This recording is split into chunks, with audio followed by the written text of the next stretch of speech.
Let me get like more than one stream up. I I gotta get a new graphics card because whenever my monitor fried, it also fried my graphics card.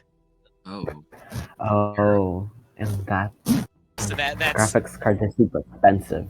well, it's an older one, as a 1070, so it's like $100, 100. So At not great least, because I couldn't, I don't want to drop $100, but you know, yeah, I mean, at I least the couldn't graphics even card are imagine. off of their COVID prices. yeah, yeah. You're not paying I for couldn't labor. imagine if that was one of the cheapest ones.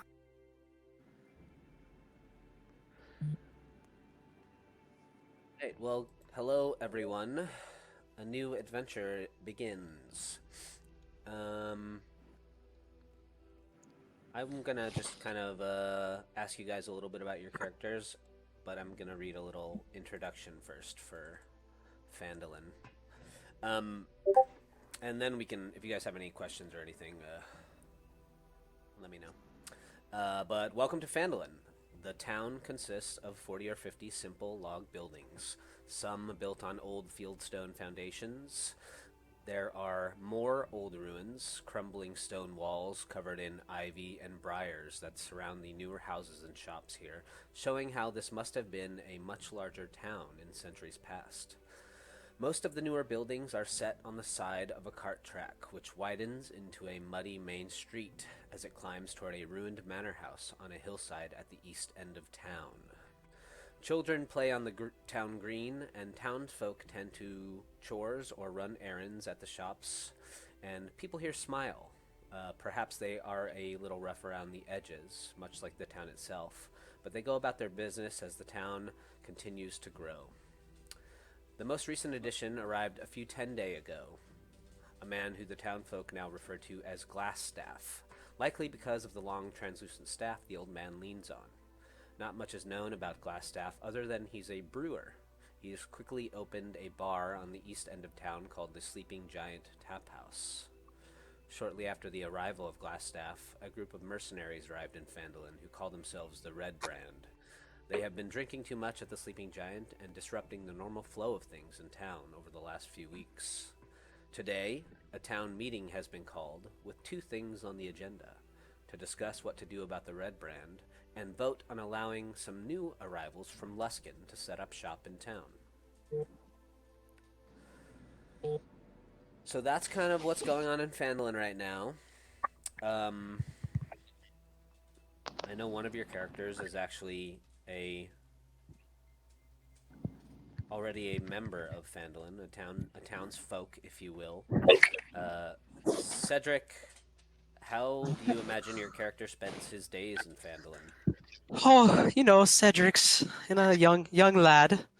Um, only about 16 and a half, almost 16 3/4, but old enough to be responsible for some duties around the farm.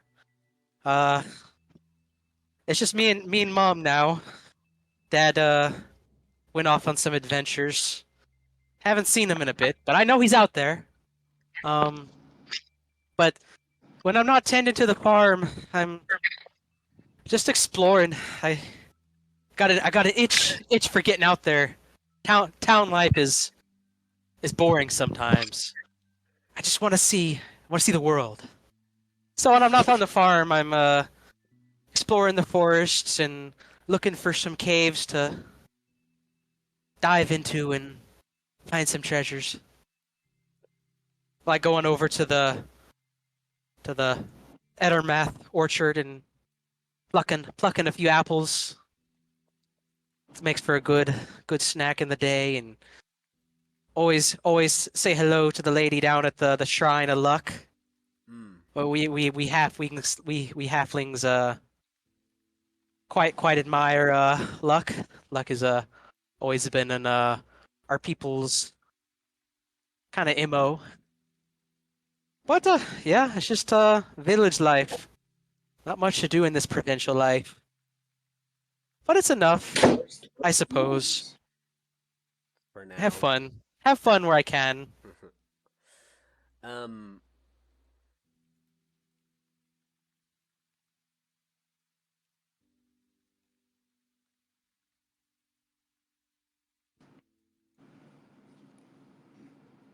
Today you are coming back. It's maybe like an hour before sunset, and you got your chores done early on the farm, so you could go out and venture outside of Phandalin a bit, um, going on one of your little adventures. When you return to town, you come back in on the northern road, and um, as you're passing by the Shrine of Luck, you see the woman who tends the shrine there. Um, she's kind of leaned out. She's kneeling down. You know, she's got like a little rose bed that runs along either side of the shrine, and she's kind of kneeling down, pruning the hedges there on her little rose garden. You notice that she's it's you see like her left arm is wrapped in a sling, which is um, you know different than just the day before. Would I know her name? Yeah, you know her as Sister Gara. All right. Oh, Sister Gara, you all right? What happened to your arm? She hears you approach her. She sets her pruning tool down and she stands up and she says, "Oh, good evening, Cedric. It's nothing much. I was just out looking into something for a friend, and I stumbled on a tree root and um, I fell kind of hard on my arm. I don't think it's broken, but it doesn't feel too good to move around, so I'm just taking precautions." I'd say you may took a mighty fall. I had to put in a sling like that. Have you talked to me mother? She's really good at looking after those bumps and bruises. She might be able to take a look at your arm. She's always been taking a look at my bumps and bruises and all my shenanigans I get up into. Um, I hadn't thought of that. I'll stop by and see her later.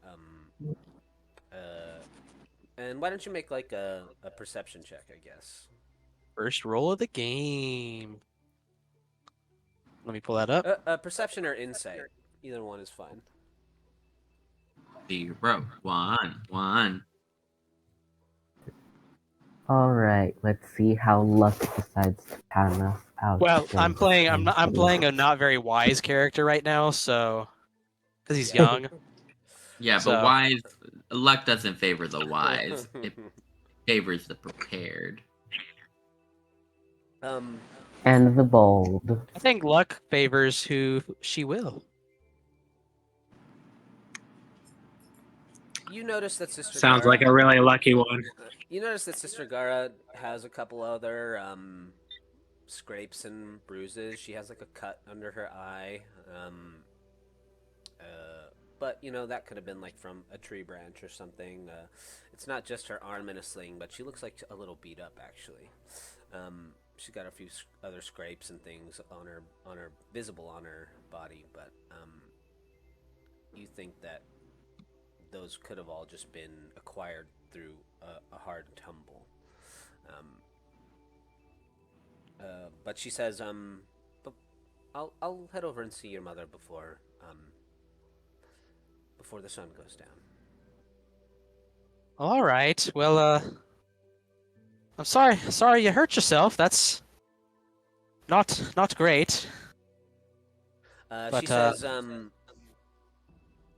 she says, well, I appreciate your concern, Cedric. You're, are you or your mother going to be attending the town meeting later? A town meeting? I ain't even heard there was a town meeting. I've been off and about, roaming the woods. What are we talking about? She says, well, just a few hours ago, a little band of dwarves showed up in town, and they have petitioned to set up some sort of Blacksmith shop. Now, would there have been dwarves in this town already? Would this been like the first group of dwarves in this town? Uh, no. Um, Dwarves are kind of common in Phandalin. Okay. You would know Cedric that there is an actual miners exchange in Phandalin, ran by a woman named Halia. And now that Phandalin is starting to grow, uh, there have been rumors of um, new veins of precious metals being uncovered in the Star Metal Hills nearby. And so dwarves and other types of prospectors have been showing up, and they will prospect around the Star Metal Hills, and if they find things, they will come and either buy the plot of land from Halia to continue mining there, or they will exchange any raw goods that they find for coin. Oh, dwarves, you say? That sounds quite interesting. I might have to sneak in there and see what's going on. Yeah, she says they didn't. They were an interesting group. One of them was actually a dark-skinned dwarf, a Duragar. You don't see them too often here on the surface. Oh, I get Um, all wide-eyed and like, uh, I've never heard of that. she says, well, I know your mother says you like to go exploring in caves. I would imagine that if you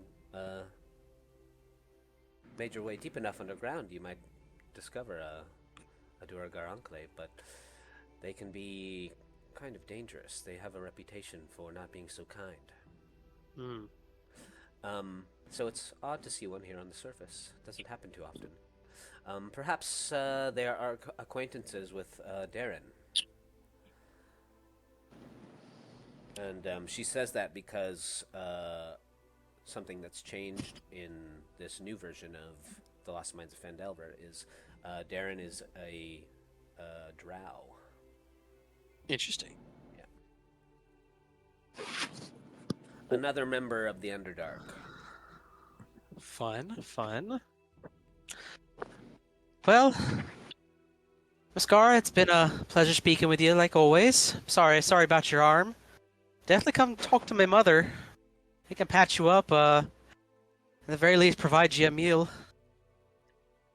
I like we like having guests, so hasn't haven't had as many guests since Paul left, but we still like to host some people when we can.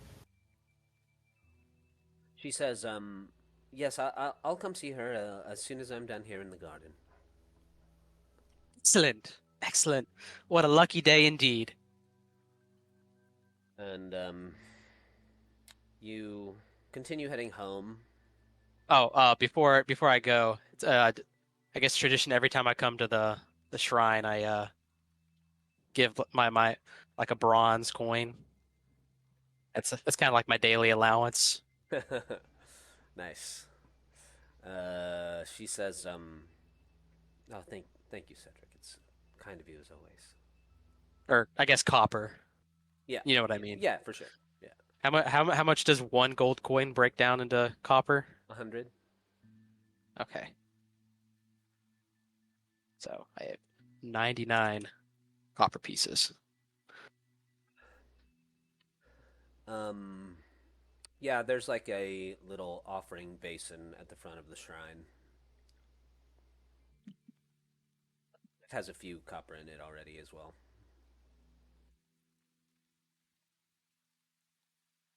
So yeah, toss a copper in there and I give Gar a hug and I go. As you continue heading back home to the Elderleaf farm, um,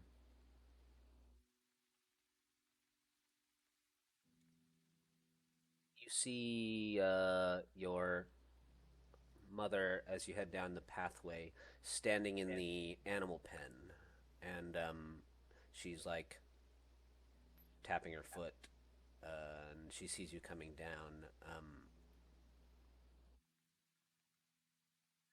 She, you can see that. Well, make another perception check. As my perception's gonna get me in trouble, isn't it? I don't even think it's that hard to notice. Oh, two. Um, typically,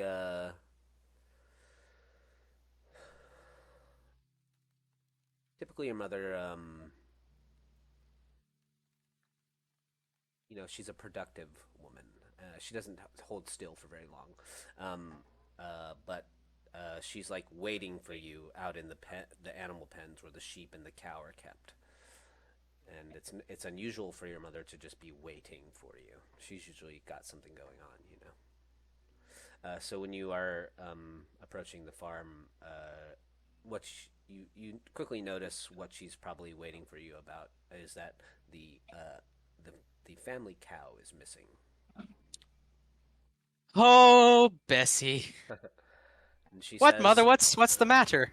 she said, Cedric, in your hurry this morning, you left um, the cow's pen open again. I've I reminded you to not forget to latch it. I cross my arms and I put my finger on my chin like I'm thinking, what does it sound like me? I think I would remember to close the pin. She says, well, who else could it have been? We've had no visitors today. This isn't the first time. I don't know, Mom. Bessie's a smart cow. Well, Some dinner's almost some ready. Bring her back here before you can eat. sometimes I talk to her and I swear she can understand what I'm saying. More than just normal animal folk. Well, But she's an important part of our little farm here, Cedric, and we don't want to lose her. So, why don't you go and see if you can track her down, and then you can come home for dinner. all right, all right.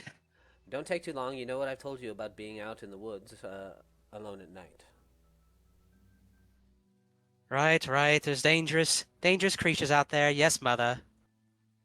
Well, you've got those pesky red brands as well. They've been causing trouble, and I don't want you to get into any confrontation with some drunken mercenary. I could take one of those red brands. Then no trouble for me. I could take them one on one. I'll be a hero just like Dad. So, she kind of rolls her eyes. She says, now I know that you want to take after your father, but you can't leave me alone here at the farm. I can't run it all on my own. I know, mother. I would never leave you alone. But I do want to adventure one day. One day. Well, perhaps if we have a good crop this season, we can make enough money where I could hire some farmhands. But until then, I need you, Cedric. So bring back Bessie. All right, mother. So why don't you give me a survival check? Sure. Oof, he's dead. Bessie about to stomp this bitch. I'm actually proficient in survival, so I have a +1. That 9 seems to beg the differ, but Mhm. Well, you can tell that Bessie has kind of wandered east. You pick up her hoof prints in the soft grass, and you can tell that she's at least headed like in the direction of the Tressendor Manor, the old rundown manor at the top of the hillside. As all right, you Bessie. kind of follow along Bessie's hoof prints, they kind of like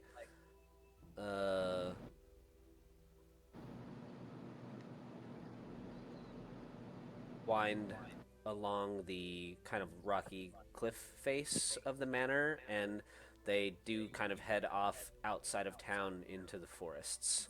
And then you kind of like lose the trail. So, what would Cedric do after that? So it brings me to the woods, and then I lose the trail. It brings you to the woods. You lose the trail where the woods kind of meet a small river that starts to head north. Uh, But you're not sure if she crossed the river or the ground kind of gets hard here, and you can't really pick up her hoof prints anymore. hmm. So she's either gone north or she's gone across the river. Yeah. Well, I take out a bronze coin and I'm gonna flip. See where I'm gonna go. Heads. Is there a D2? Can I flip a coin here? Yeah, you can just roll a 1d2 /R And then 1d2. do I have to space after You that? could also Yeah. you could also roll a D100 and 50 and under is one, and 51 plus is another one. If that doesn't work. All right. Heads, I go across the river. Tails, I go north.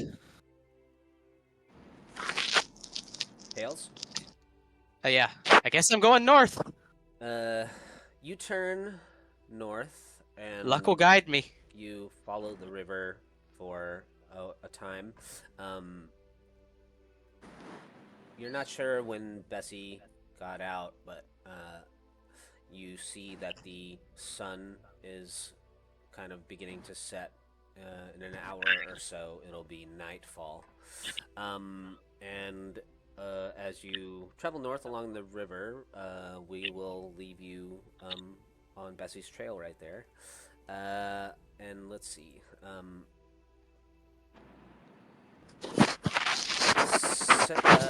Salvager. I know the least about your character, so why don't you tell me a little bit about them? Well, they're So your name is sort of Salvager now. It's not Cassiopeia. no. Okay, Salvager. I have a different character, but well, they're sort of like a cryptid. They live in the forest, sort of like a statue. Sometimes they just stay there, and something about the land tells them when someone in the forest is in need of help. So people might have been in the forest, lost, starving, and they wake up to berries in front of them and food, or their injuries healed, but never the person behind them is revealed to them. Living a solitary life, they exist in the forest. Um, you've been. Let's see.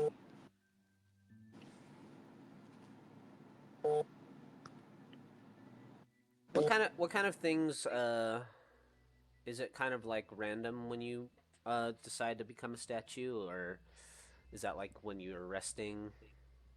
That's when I'm resting. You're resting. Um, does the Salvager have kind of a normal humanoid sleep schedule, or do they kind of just when they get tired or they feel like they need a rest, or they just want to chill? When do they decide to power down? According to their protocols, they're supposed to take care of the forest. When they're not, they are just meant to stay in a resting mode. But the masters which forged him many eons ago, well, eons is too much, many years ago, no longer exist, and so he follows the protocols. He works, prunes trees, makes sure the berries in the forest can grow, and then goes to sleep.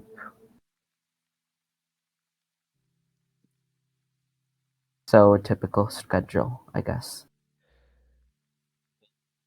Make a nature check. Alright. Oh no. I rolled a nat one. Oh, Bessie stomping. over over maybe the last week or so, there's you've been wandering, tending to the forests, and following your normal protocols, and you've been making your way kind of like through the Crypt Garden forest here towards the Sword Mountains, and the closer and closer your character got to the Sword Mountains, um, your normal protocols started going a little haywire, and every now and again you would just power down without it being like a conscious effort, and you'd find yourself again just then waking up and feeling kind of confused, and you made your way over and through the Sword Mountains into these hills, and you find yourself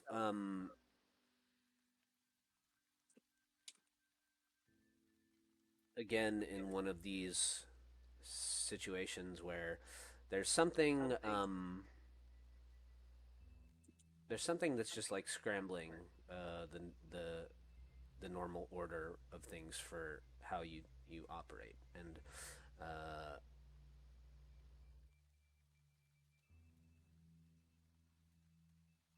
you're wandering for the better part of a day, and you come along to this trickling river, and you come to the end of an overlook, and you can see the river kind of gently flowing down below you, and it's getting into the evening hours, so the sun is setting, and you feel like you're getting closer and closer to whatever this I guess it's almost like a magical energy that's been drawing you towards it, out of the forests and kind of into these more rocky hillsides, where there are still kind of trees and bushes and plants and things, but you don't seem to have any interest in them. It's just this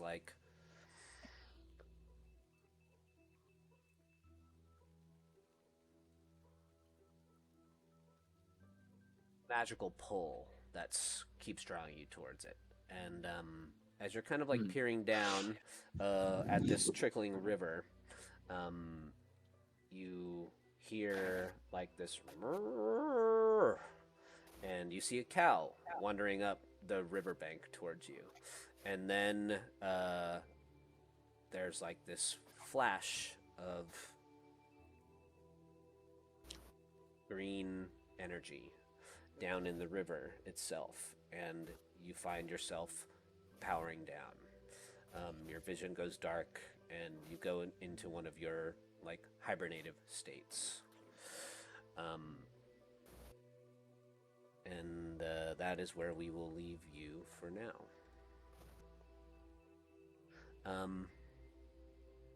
Hale. Yeah. How do you spend your time? So Hale likes to spend their time whisking and moving throughout the oceans, looking for discoveries. Hale is a very inquisitive individual.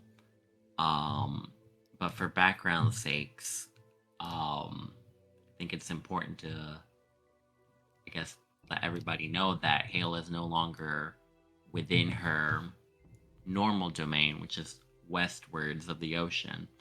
And primarily, Hale will try to assist those who are in need for her tribe or underwater village.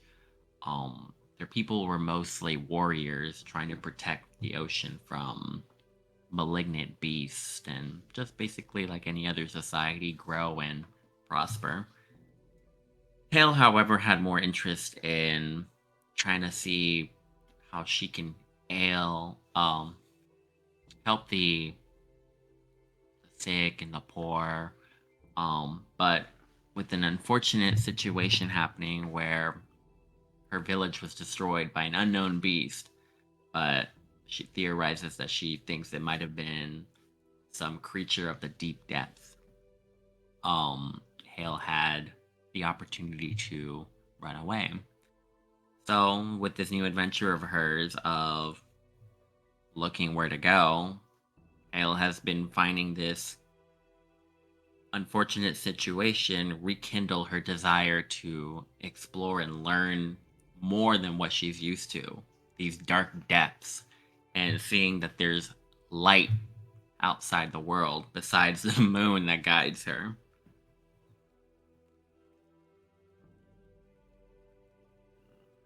Really, right now, those are the things that Hale likes to do: explore and learn. Hell yeah. Sorry, I had to do it at least once. um,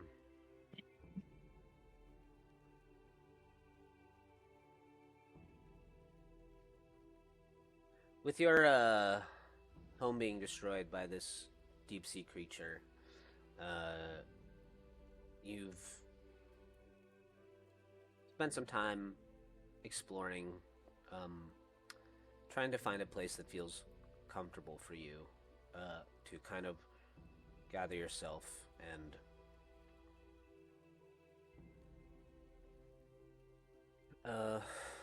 just kind of decide what you're gonna do next, being that your home no longer exists. You found that there's more to the world than the depths, and just shortly, after your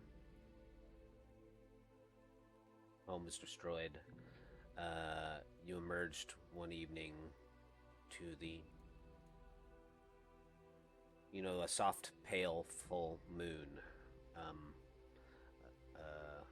high in the skies above the surface of the ocean. And for a few evenings, you spent your time under the moon and swimming through the sea, and you found a small river inlet going in towards the land. And, something you notice is that every evening the moon seems like it's getting smaller and smaller. And, this kind of is just one of the things that is driving your curiosity about this new surface world. So, living most of your life under the sea, you keep trying to follow the moon up this river. And eventually you find a little portion of the river that the water turns kind of warm, like a little hot spring. And you decide to kind of make this little portion of the stream like a temporary home, because it's more comfortable than anything else. The warm waters kind of flow past you, and uh, it's a bit different than the cold, briny deep that you're used to. All Uh, this kelp. yep. And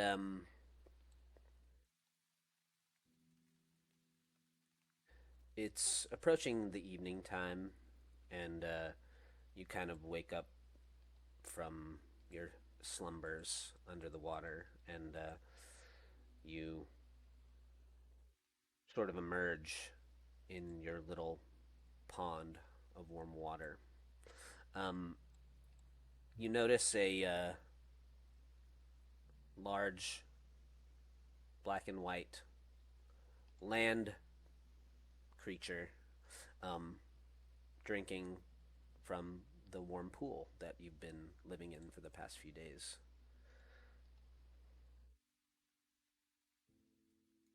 Oh, can I interact? you want to. So Hale takes a look, and as she emerges, she says, "Huh, wait a minute. I didn't know they had sea cows on land."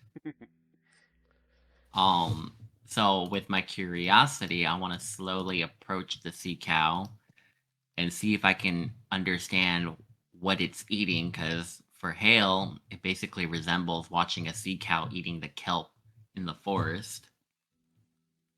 Yeah, you see that it's like on the edge of the water. It will like dip its nose and drink from it every now and again. I wonder if I can milk this thing too. Do you want to try? I want to try. Yeah, Well, should I check if I have something in my inventory that I could carry milk with? sure. Let's see. Not gonna Uh, not gonna lie, Hale, your character looks like the mermaids that would lure sailors to their death. well, I'm glad I came up with Literal thirst trap. it was on accident, but hey, thank you. I didn't mean to kill that sailor, it just happened. You never know when it becomes useful. You know what? I just want to be friendly. So what do I roll for to befriend the cow? You can make an animal handling check. Let's see. All right, I think I put some points into that. Hey, I did. That's a nat 20. Ooh, work. What do you try to do to befriend the cow? So I do this weird rhythmic murmuring with my sea elf voice. You know, you could say that it resembles the voice of Dion Warwick, very low but super appealing to the cow because it sounds therapeutic to it, almost like a singing siren. You see So the oddly specific. you see the you see the cow like raise its head from drinking the water and look at you, and as it raises its head, there's like a little jingle of a bell, and you can see that the cow has like a collar around its neck with a little bell hanging on the end of it, and it lets out like a mrrr, and then it jumps into the pond with you, and it starts to like swim towards you, Cute. and it's kind of like splashing around. It's like splashing it's like dipping its head into the water, and it swims towards you and kind of like splashes water at you. Um, but with the collar, you can see that it's kind of stamped into the leather of the collar. You see a name that says Bessie, and you assume that this animal must be domesticated. But now it's there splashing around in the pond with you. Hey there, big one. I see your name is Bessie. You seem to be all alone. Uh, Poor little thing. Might have wandered off from where it came from. I'll protect you. Let's see if we can find your home. What would Hale do in this situation then? I'm gonna go ahead and bring it on the land, so it doesn't fucking drown in its own weight. So The two of you are splashing around, and you try to draw Bessie back onto land. And as you do so, a someone emerges from the forest. Well, maybe not. Corn. Uh,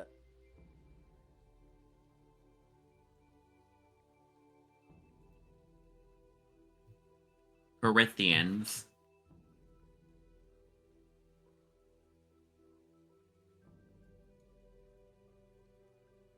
Hmm, Somebody died. uh,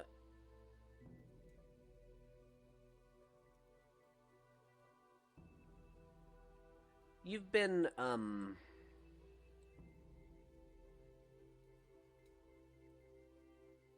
Well, Corn, why don't you tell me how you spend your time? At trucker stops. I'm just kidding. Corn would probably be at that Sleepy Giants bar that just popped into town.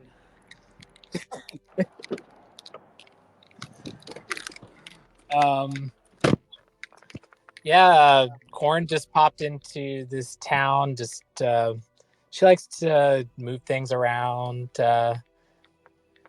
and yeah, she hasn't been here for very long though. But there's this Red Brands group or something. I would say that for Corn, her most recent discovery is that um, you have you heard a rumor of this band of mercenaries that have been trafficking slaves, and Mm. you followed the Red Brand. You've been following the Red Brand, trying to find them because you've been searching for your lost children, and this being like your most recent and only current lead, you've followed the Red Brand to this little town called Phandalin. And you spent a few evenings in the Sleeping Giant tap house that's recently been erected in town. I imagine kind of like just trying to gain information, maybe. So like being kind of buddy buddy. Yeah, just see what I could listen in on. Yeah. Um, I'm also a very beautiful woman. very beautiful woman. Uh-huh. uh, Catwoman. I have a map that I haven't uploaded yet for the Sleeping Giant tap house. I didn't think we were gonna get in there so quickly. Ooh. But you're in the Sleeping Giant tap house one evening. There's a half a dozen of these Red Brands drinking in there tonight. There's an old man kind of behind the bar. He's you notice that when after being there for a couple nights in the Sleeping Giant, you've noticed that when any of the normal townsfolk come in, this old man that the ruffians refer to as Glassstaff, he like really plays up the old man aspect of his appearance. He like really leans on his staff. He talks kind of like old Manny. Seems kind of like a little absent-minded. But after a couple evenings, you begin to notice that when it's just Red Brand and none of the normal townsfolk are in the tap house, Glassstaff actually seems to be kind of a sharp-witted fellow, and he doesn't even use his staff. And when you start to kind of like make friends a little bit with some of the Red Brands, he kind of like lets that old man aspect of his personality fade away a little bit, while none of the other normal townsfolk are in town. But why don't you make I guess like some kind of, I don't know, performance, persuasion, investigation. Any one of those would be fine. Ooh, these are all my strong suits. I see this man can get it up if he really needs to. God. Oh. Ooh. So after a couple nights of drinking with the Red Brand, you learn that the Red Brand did in fact purchase a small group of slaves from a pirate captain, and they have been using the paths through the hills outside of town along the river to traffic not only the slaves that they purchased, but also just other general contraband. and you learn that the Red Brand have been like working out of the um, bowels of the old rundown manor on the top of the hillside in town.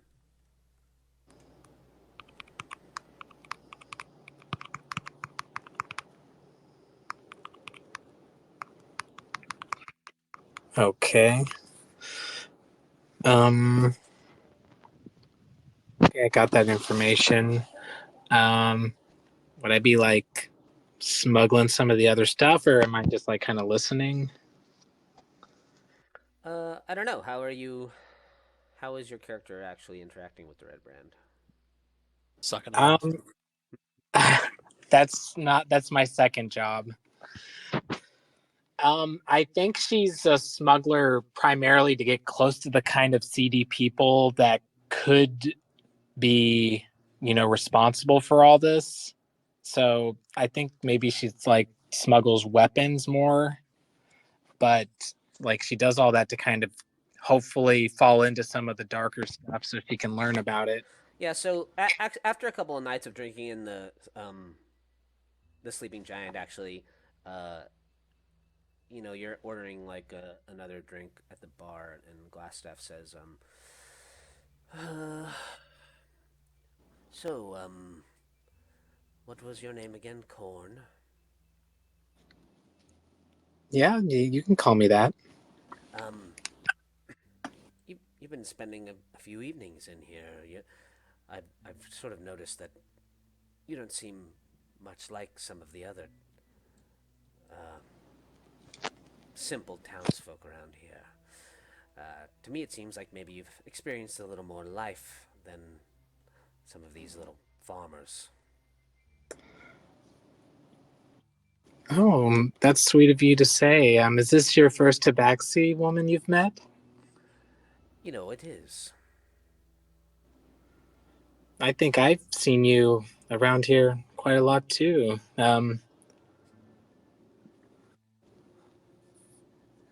Well, I, Uh, I, I can't help but notice that you've just been skulking about. Um, eh, are you looking for some kind of work, or Oh. are you just passing through town?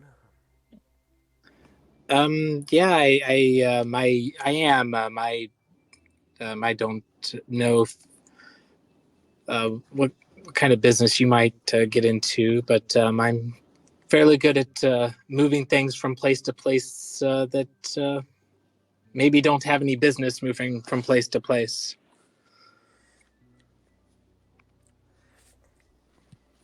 Well, it just so happens that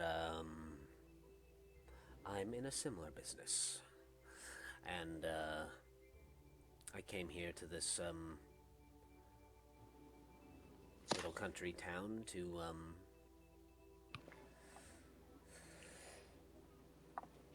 well, let's just say I feel like it's going to be a good place to lay low.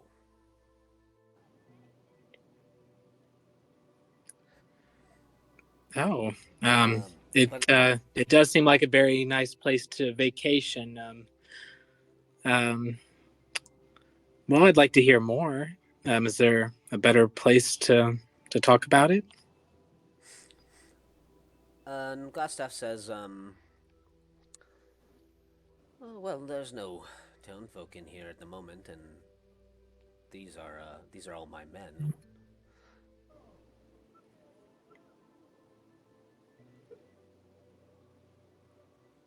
Well, I'm open ears. As I like to say, I'm paid to go from place to place and nothing else on the record. Um, well, I'm always looking to incorporate new, ambitious individuals into my little organization that I've got going here.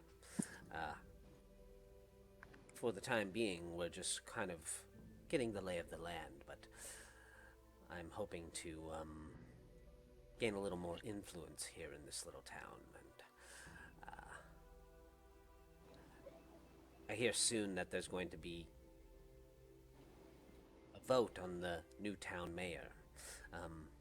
I was hoping to get myself into that position.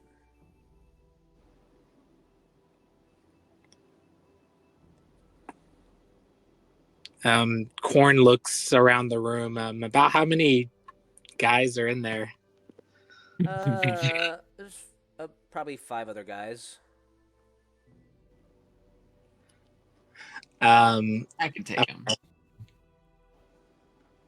well, it looks like you already have quite the following here.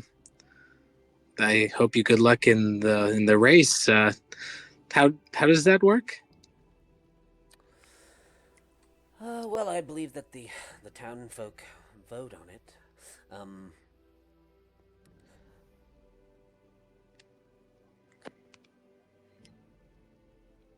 haven't been here for very long, so I'm trying to find a way I've to heard quickly gain some good reputation here in the town. I've been I having heard that in Waterdeep they cast ballots and but they count them afterwards. So, sometimes sometimes something happens to the ballots. Well, I've been having some of my men slowly stir up a little trouble here and there. I was thinking that I could make it look like I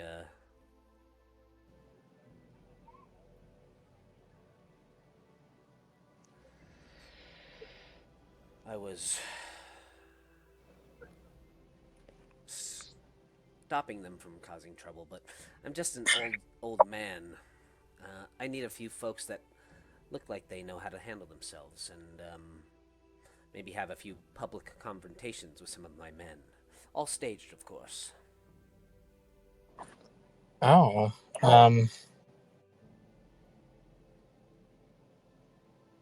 well, how grand a performance does it need to be? I can take a couple take a couple tumbles and bruises. You're about to say you could take a couple men. I'm like, whoa, whoa, whoa. Not that kind of campaign. Well, I mean, it needs to look convincing enough. Obviously, my men can handle themselves as well, but I still need them to cause the townsfolk to be frustrated enough that it'll sway their votes in my favor should I step in and remedy the situation for them.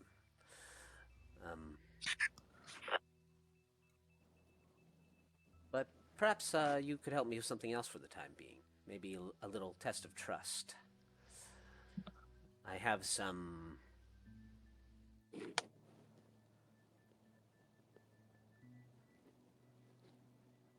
product that I'll be moving past the town here soon.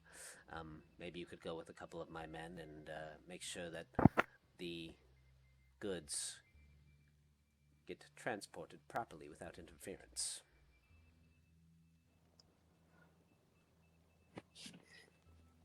Oh, yes. I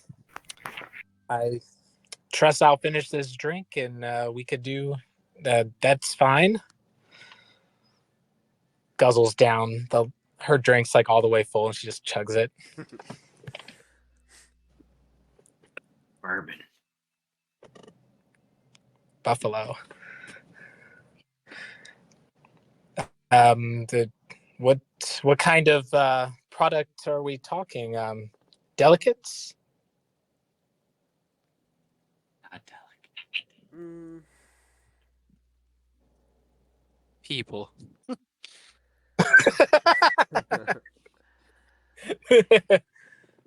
Unidentified creatures. We've got a cart full of children that we need for pies. Yes, pies. Yeah, we got organics for you to work with. All natural. Farm raised. Yes, I could. You could say that they're delicates. My God, y'all stop.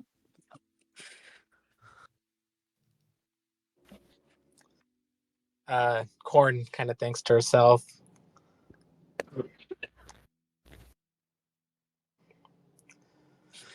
Okay, where will I need to go?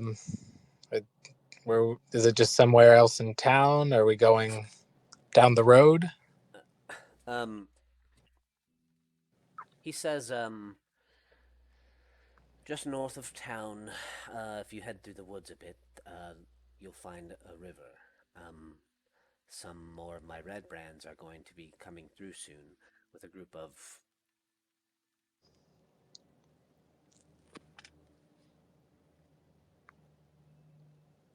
individuals, I suppose. And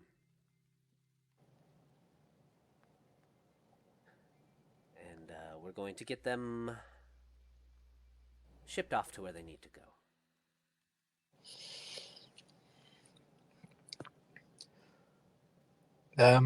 Okay. I trust one of your men will just be able to find me when you're ready. Well, if you go and wait for them by the river, and give them these instructions, and he hands you a little envelope, you can just travel with them to where they need to go next. Okay, that sounds fine. You're so charming. I'm so glad that you came over to say hi.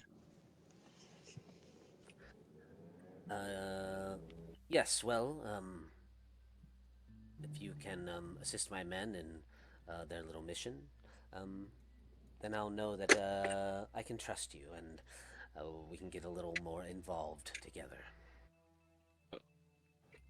I like the sound of that. Chuckles.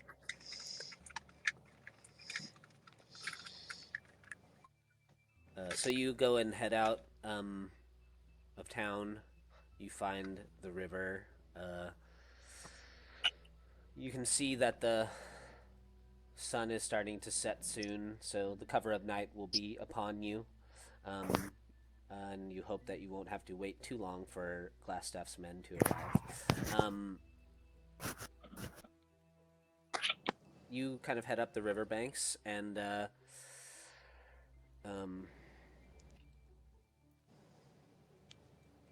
pop back to Cedric. Cedric, you've been traveling up the river. The sun's slowly setting, and as you come around a little bend of trees, you can kind of hear Bessie mooing, and you can hear the splashing of water. And as you kind of come around the corner, you see Bessie swimming in the river with this creature. I don't know if Kevin, you want to describe kind of what your character looks like. Sorry, I have something in my throat. All that conversation of organics got me going. So Hale has a very conventionally beautiful outlook. From the outside, you can tell that this individual is really hydrated, lusterful. Hydrated. Beautiful. So much so that it can be a little bit intimidating. But you can see by the way that she composes herself, delicate. It's a good thing I'm a halfling. I got brave. Oh yeah. I don't know how you halflings do it, but you can tell that she has charm, beauty. You know that by the look of her, she exudes this effervescent energy. And the way that she's handling Bessie doesn't seem like she's petting Bessie, but that she's gliding her fingers on Bessie as if it wasn't even, her hands are not even tools, they're ornaments, accenting Bessie's natural cow figure. Bessie kind of looks. Why does this seem sexual? I don't know. What are you doing to my cow? But Hale looks like she's very happy with this cow, this land cow, because it reminds her of her sea cows. Um, so yeah, Hale is a very beautiful, diaphanous individual. Neat. Ryan, are we playing this that I haven't found my lamp yet? I'm just a normal boy. A normal boy. Okay, that's what I thought. Oh, Bessie! There you are! I've been looking all over the woods for you. Why'd you do it in the water? This is like the third time this week I've had to pull you out the river. Come on now! I don't think Bessie's gonna want to go. I got a natural 23. You know, Bessie really likes me. I look at sorry, remind me again your character name, Nick. Cedric. So, not knowing that you're Cedric, but I look at this individual who's calling out for the cow, and I look at the cow and grasp its its sides of its head with my two hands, and I'm like, "Is that your owner?" Moo.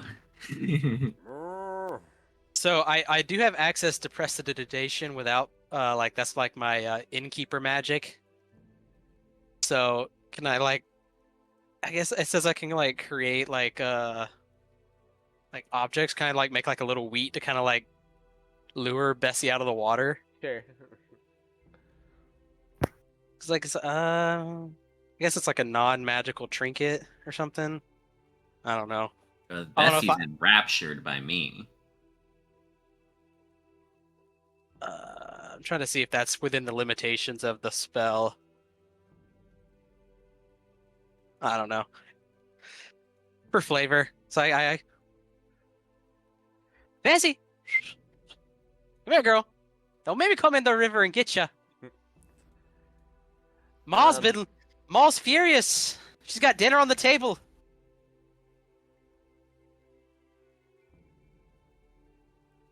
As you're whistling to Bessie,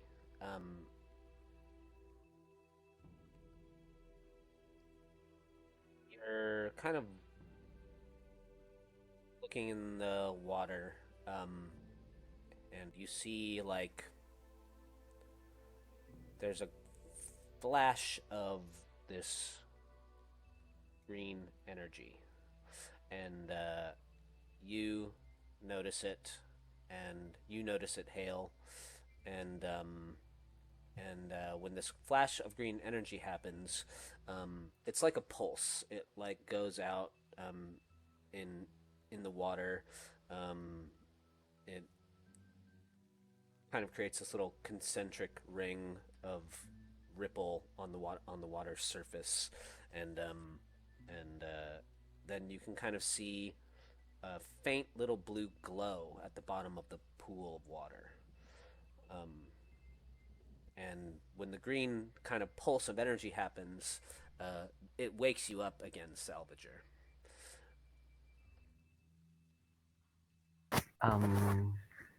Alright. As the pulse of magic, or whatever green thing it is, probably magic, overcomes me again, I sort of crawl back into awareness, disoriented, sort of just standing there at the top of this incline, I guess would be the word. Just seeing this cow in the river and these two people, and just confused on what's going on and what's happening.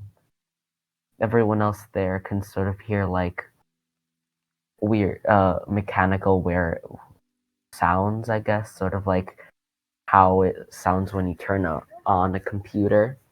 I'm not good with onomatopoeia.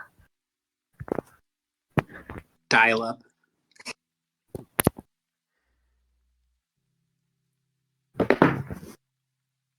Like, are we talking computer with one graphics card and it's having a hard time turning on, or? And we're talking about hard time turning on. And I just stand there, confused for a second, looking at the weird sight that is a cow in a river.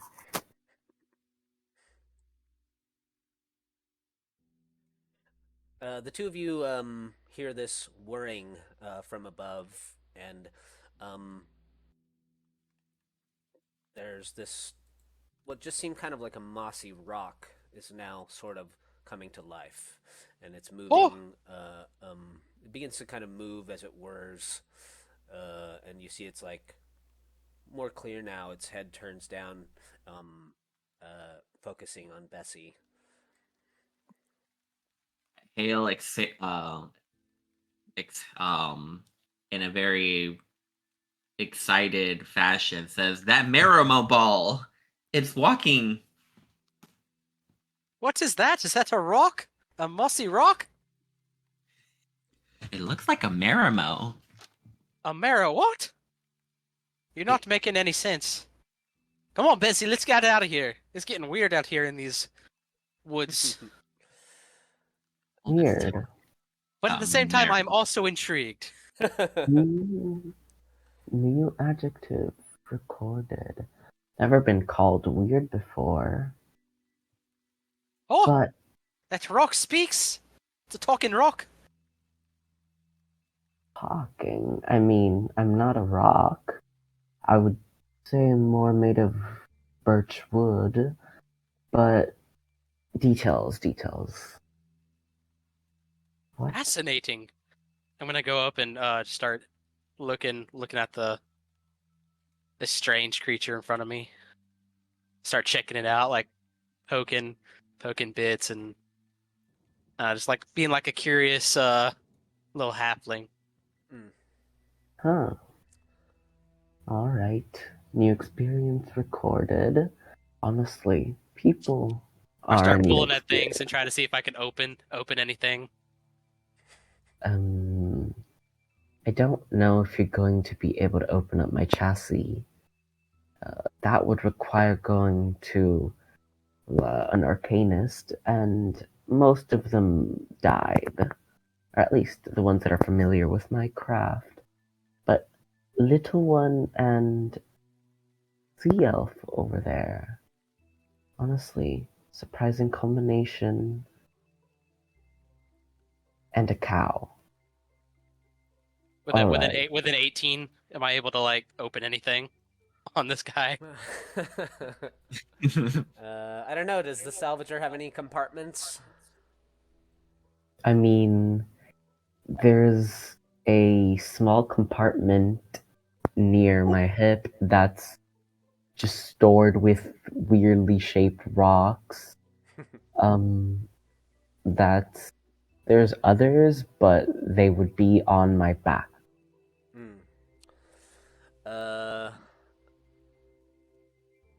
You open.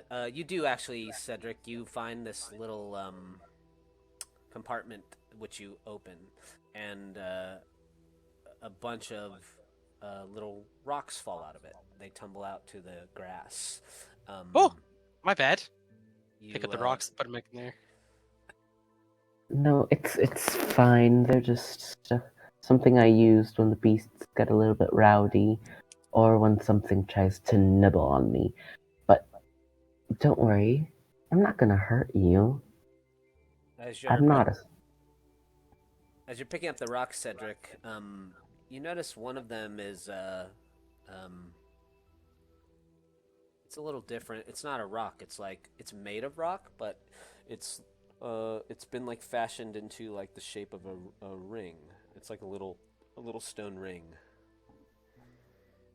Oh, what's this little doohickey? It's got little blue flecks of crystal in it, and one. Oh, found it in a cave few years ago. Never had any reason to use it. Sort of looked pretty, but I don't have use for it. You can take it. I'm not missing rocks. And you just see him turn around slightly. Well, his face sort of turns around, and his hand also does that and just picks up another rock from behind and puts it in the rock pouch. Come on. Well, thank you.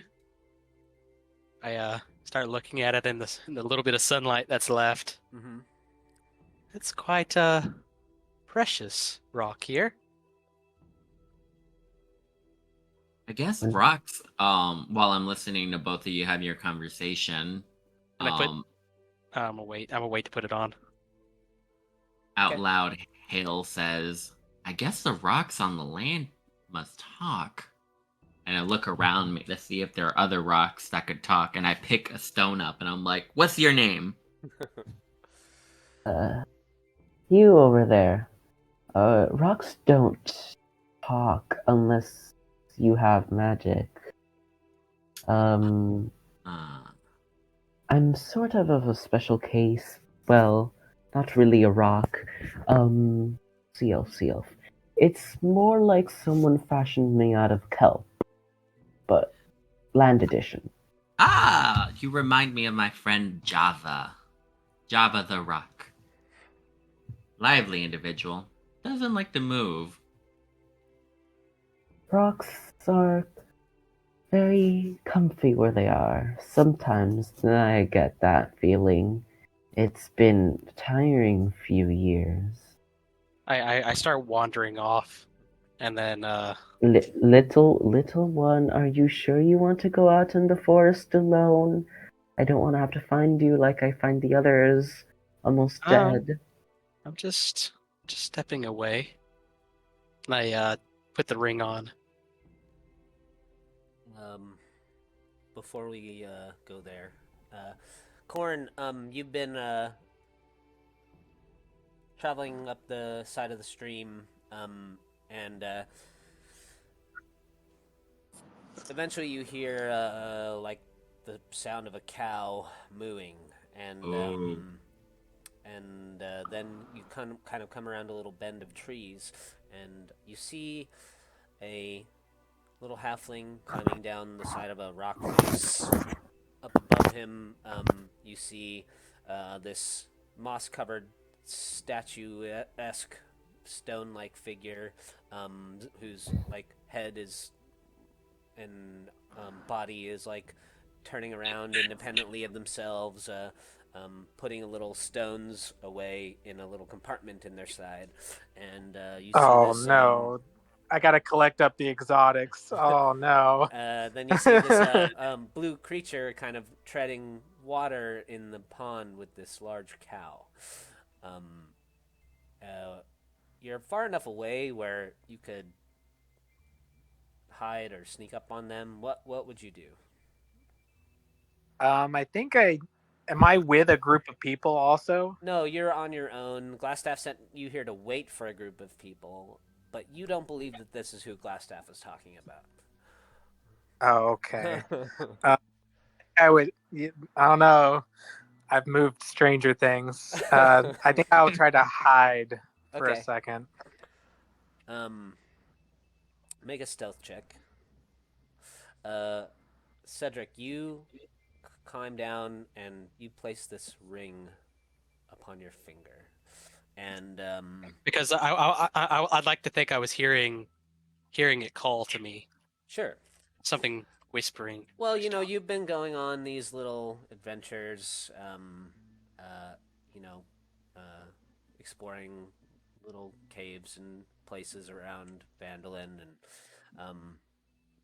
you know, to your imagination, you know, this is like a real object, you know. Um, you put it on your finger, and there is like this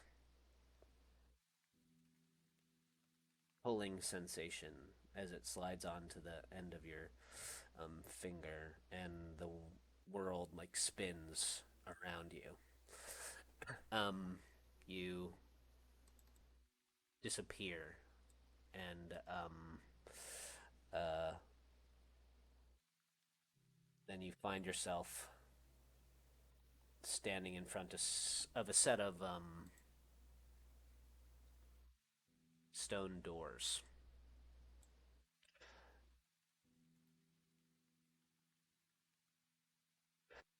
You can hear this like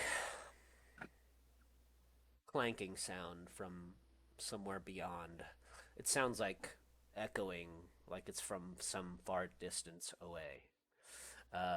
And there's this like large mountain in front of you, um, where these stone doors are set into the bottom of. Where am I? Just put on the ring and I'm here. I see those large giant doors. Guess I better knock, see where I'm at. I go and I boom, boom, boom, knock on the front door. Mm. You hear like the echoing sound kind of stop, um, like someone is pounding, on metal or something. And there's a few moments of silent pause, and then there's like another whirl, a pull, and you're like transported once again. Um,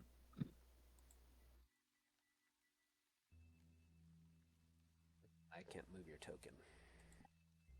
Do you want me to just move it somewhere? Yeah, can you? I actually won't let me move it either. Is it like on the wrong layer, maybe? Yeah, on the wrong layer.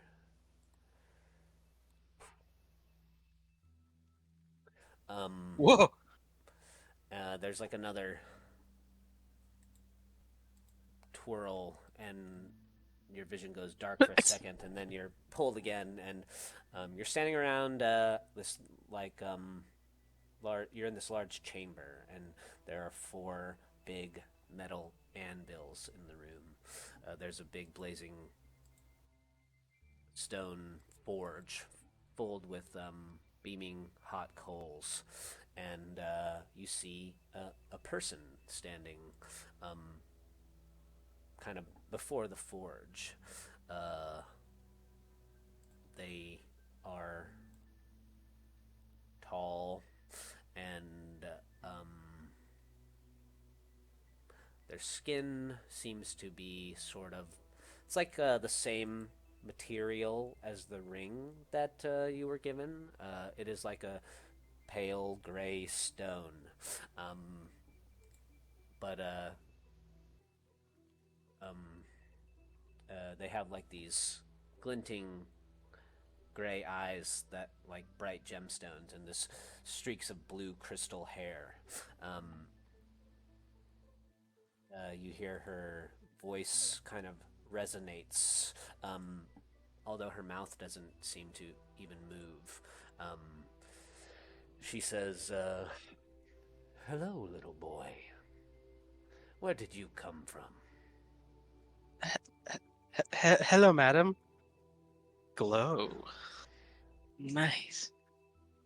I was I was out on the river and there was a strange mossy rock thing. Maybe not a rock. Not quite sure.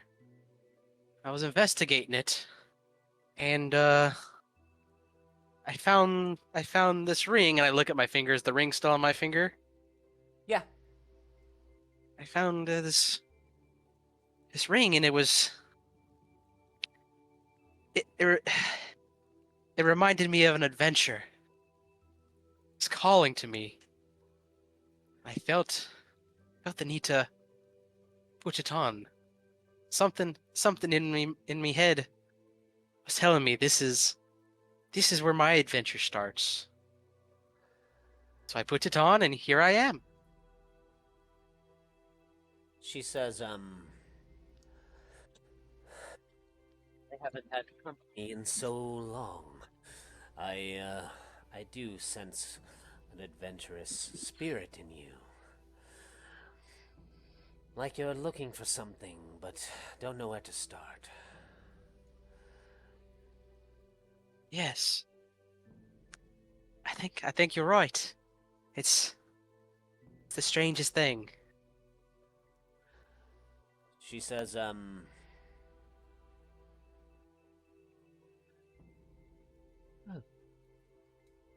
What is it that you want? What I want. What is your deepest desire? Huh. I lean back against one of the anvils and ponder for a second. That's the thing. I've never really thought about it. I guess I've always wanted to be like me father, seeking adventure, telling tales, making a name for myself, helping people. All of that. To be an adventurer, to live the life of many lives, to adventure. Have you ever adventured, madam? She says,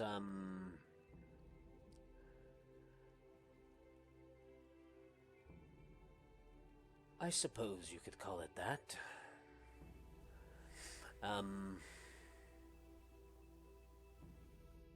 I've been many places. I've seen many things. I can understand your desires.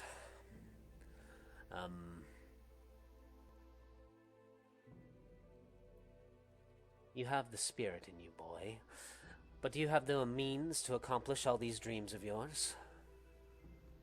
My excited face kind of like turns kind of like solemn, like, no, afraid not. I have the will, but I don't know if I have the tools, the skills. I don't know. All I've ever known is the farm. She says, well, even the smallest stone has a humble beginning. Perhaps we can forge you into something useful. She says, close your eyes, little boy. Okay. Do you feel... I don't like where this is going. Do you feel the warmth of my forge? I do. Says, hold It's out warm. hold out your hand. I hold out my right hand. She places like a smith hammer in it. She says, you feel the weight of it. You I do. feel its power to shape the world. I do. It's heavy, but balanced.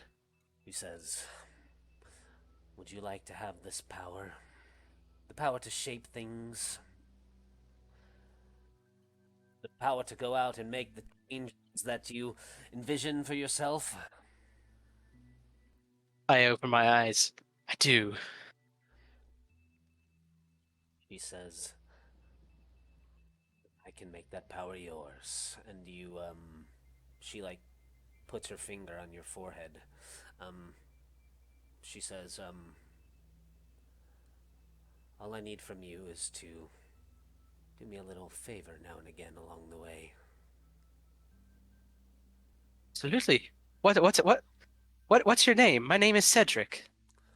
She says, you can call me Glow. Well, it's an honor to meet you, Glow. I think this will be a great friendship. She says, I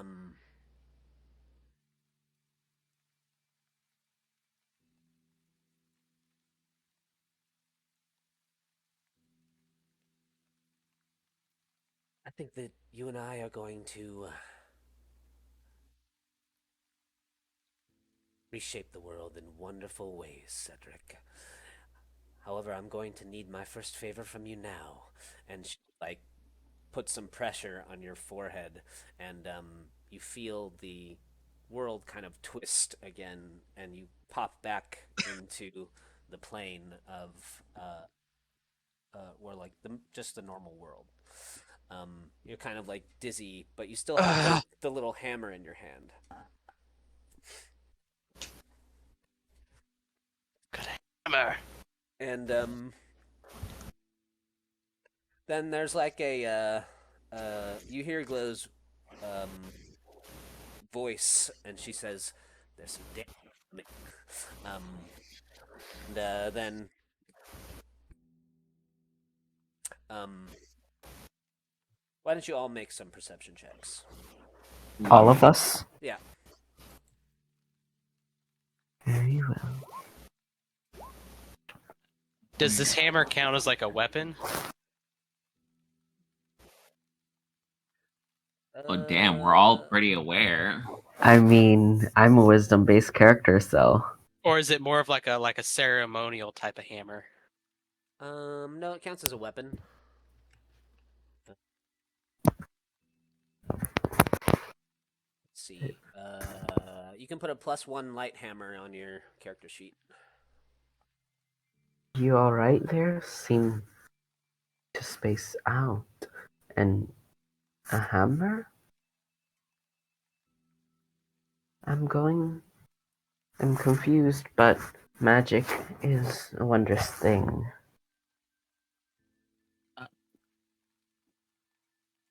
Come on. My Does character Beth sheet is taking feel forever this to load. magic feeling? What's up? Does Bessie feel this magic? Bessie does feel the magic. Then I will follow Bessie. Oh, here we'll put you down here too, Corn. You're hiding in these trees. Only My know, character sheet is not wanting to load. little halfling. And though you may not trust me, Hold on, let me reload I- the session. Yeah, it opens for me. Okay.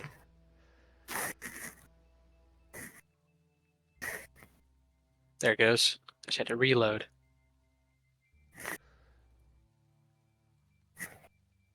Glow, this is going to be good.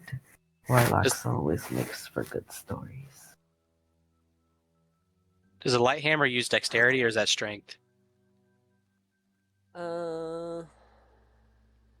It can be either. I don't care. Oh, why did it add it twice? Salvager,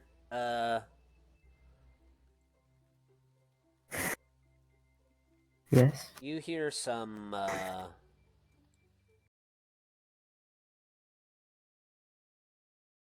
ledge that you just came down from, and then all of you see appearing on the ledge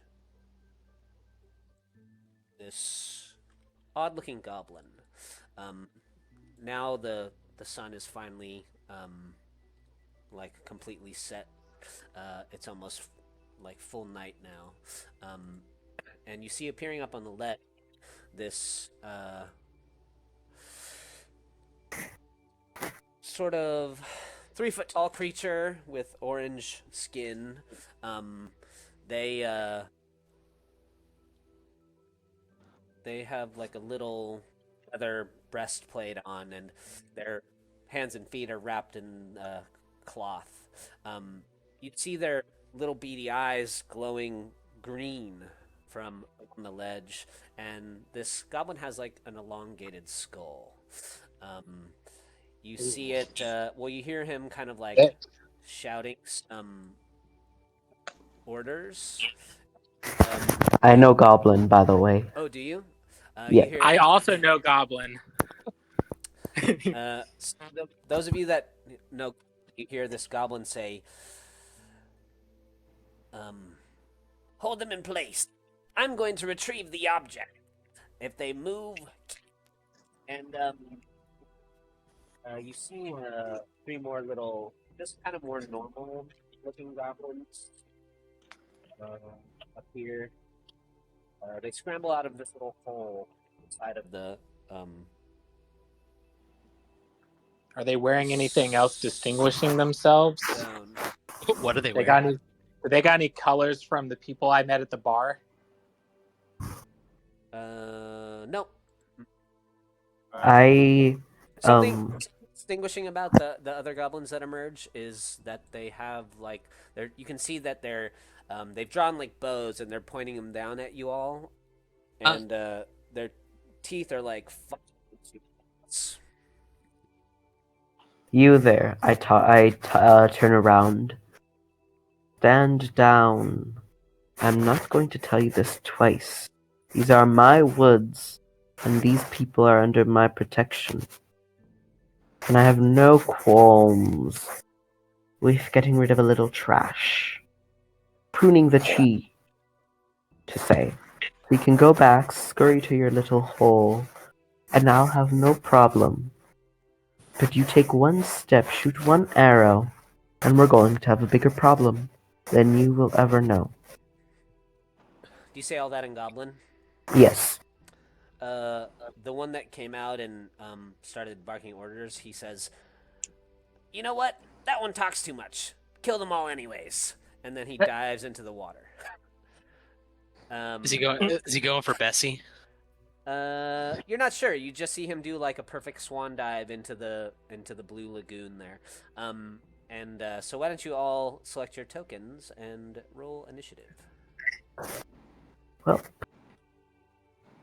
Oh, Accidentally closed the game. Hey. Give me 2 I seconds. can't select my token. I'm only on mobile app today. Oh, okay, I'll do it for you.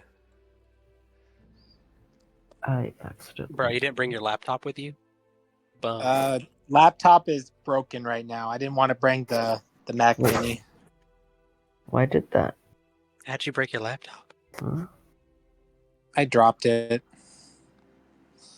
That on my initiative did not roll completely. Oh no, it did.